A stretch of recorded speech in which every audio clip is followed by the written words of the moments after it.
narito na naman tayo para sa isang napaka-sweet at nakakakilig na love story nila Kalingap Edu at Ate Viancy. Tulad mo ay aking makilala at kung ano Para sa pagpapatuloy ng ating love story, ito nga ang mga kilig moments ng EDSI Love Team sa kanilang 11th monthsary.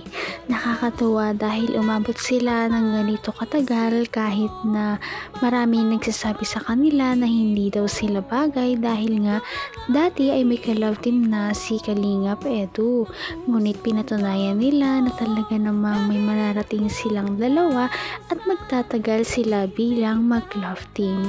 At dahil doon ay marami pa rin talaga ang nagmamahal at nagsusuporta sa kanila habang tumatagal. At ito na nga ang mga kilig moments na nangyari sa kanilang celebration ng 11th monthsary. Ito na at panoorin natin. Ito, uminom pa ito. Ang pabira.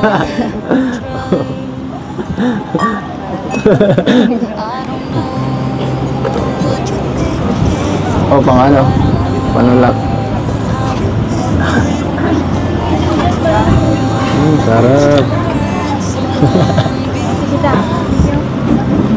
Joke lang. Sarap. Idrasot mo ah. Saan galing yan? Okay po. Okay? Hindi halata ah. Galing mo magdala eh. Hindi halata. Bagay naman. Kahit ano. Kahit sa Baguio pa. Ganda ng ano mo. Fashion mo. Kumusta naman sa 11 months na pagsama natin? Hindi ka naman ano? Hindi ka man nagsawa sa mukha ko? Hindi. Masaya ka? Masaya ka o napipilitan ka lang? Sobrang saya. Pasaya ng pasaya. Saka parang ano, laging excited. Excited. Excited? Saan naman? Kaya ano, ganito. Sa ganitong mga celebration? Ha? Sa ganitong celebration dito? Masaya Tapos pag nakikita ka, Kahit na pang 11 months na nila ito, si Kalingap Edu ay hindi pa rin talaga nagsasawa na ipakita kay Ate Viancy ang kanyang tunay na nararamdaman.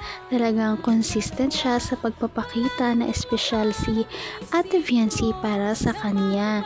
Talagang pinaghandaan niya ang monthsary na ito at marami talaga siyang ibinigay kay Ate Viancy. Oo, napipilitan ka lang. sobrang saya.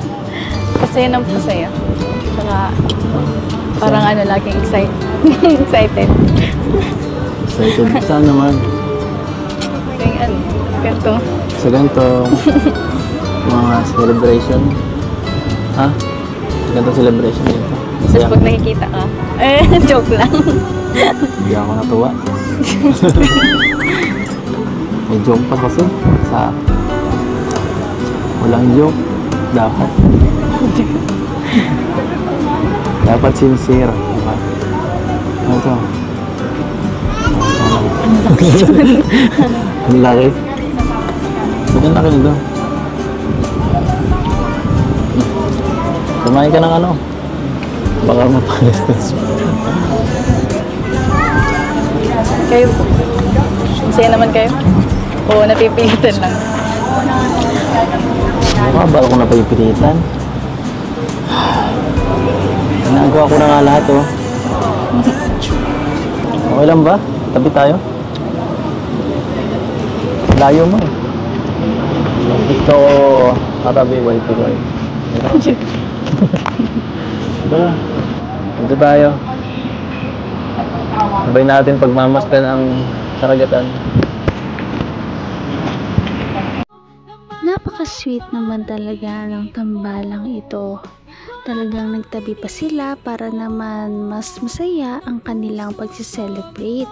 Maganda rin talaga ang spot na pinili ni Kalingap Edu dahil meron daw itong view ng dagat. At napakaganda rin talaga ng place dahil parang ngayon lamang sila nag-date sa ganitong lugar, kaya na-enjoy din talaga nila yun. Okay na kami. Okay na, wala. Nandito na ako. Malamig. Hindi ko nilamig. Okay na yung suot mo? Hindi ka na nilamig. Mali. Ano ba yun? Dapat sinabi mo, ikaw, nilalamig ka rin ba? Hira ka. Sasabihin.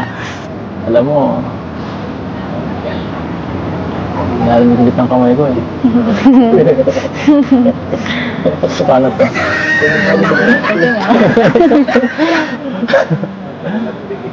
Paano to?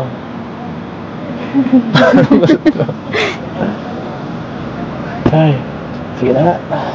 Parang alam ko yun na. Sige na ako ng bahala. Mas maganda pala, mas malapitan. Diba?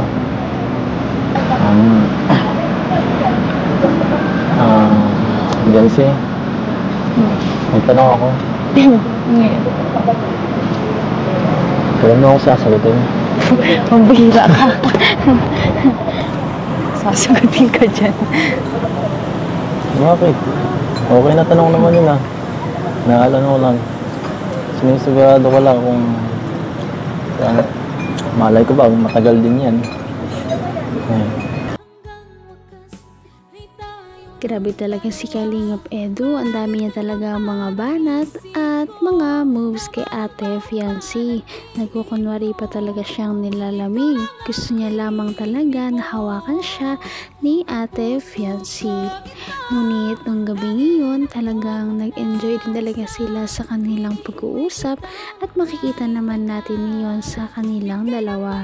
Dahil nga medyo stress sila dito mga nakarang araw, nakakatuwa ito. Hindi naman nalata sa'yo. Kahit mga 5 years pang hintayin mo, okay na. Grabe ka naman. Joke lang. Baka pangit ko na nun. Tagal pa yun. Pampira ka naman. Hindi ka naman naging pangit sa paningin ko.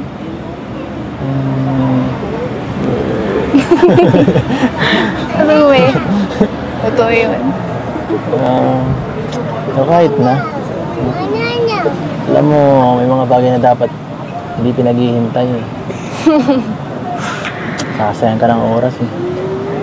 Gusto ko pa nga po maging flight attendant eh. Ay. So gusto mo mag-LTR tayo? Hindi. Ay, mahirap yun. Baka kung ano mangyayari nun. Maraming magiging sagabal nun. At paano na ako nun? Hindi. Kaya pahirapan mo akong masyado. Alam mo ba yun yung pinagsasabi mo? Alam mo ba? Ang hirap ng mga kondisyon mo. Pero kung yan talaga gusto mo, wala man akong magagawa eh. Magsuportahan lang kita. Kailan nga kaya talaga sasagutin ni Ate Fiancé si Kalingap Edu? Yan ang ating aabangan habang tumatagal pa ang kanilang love team.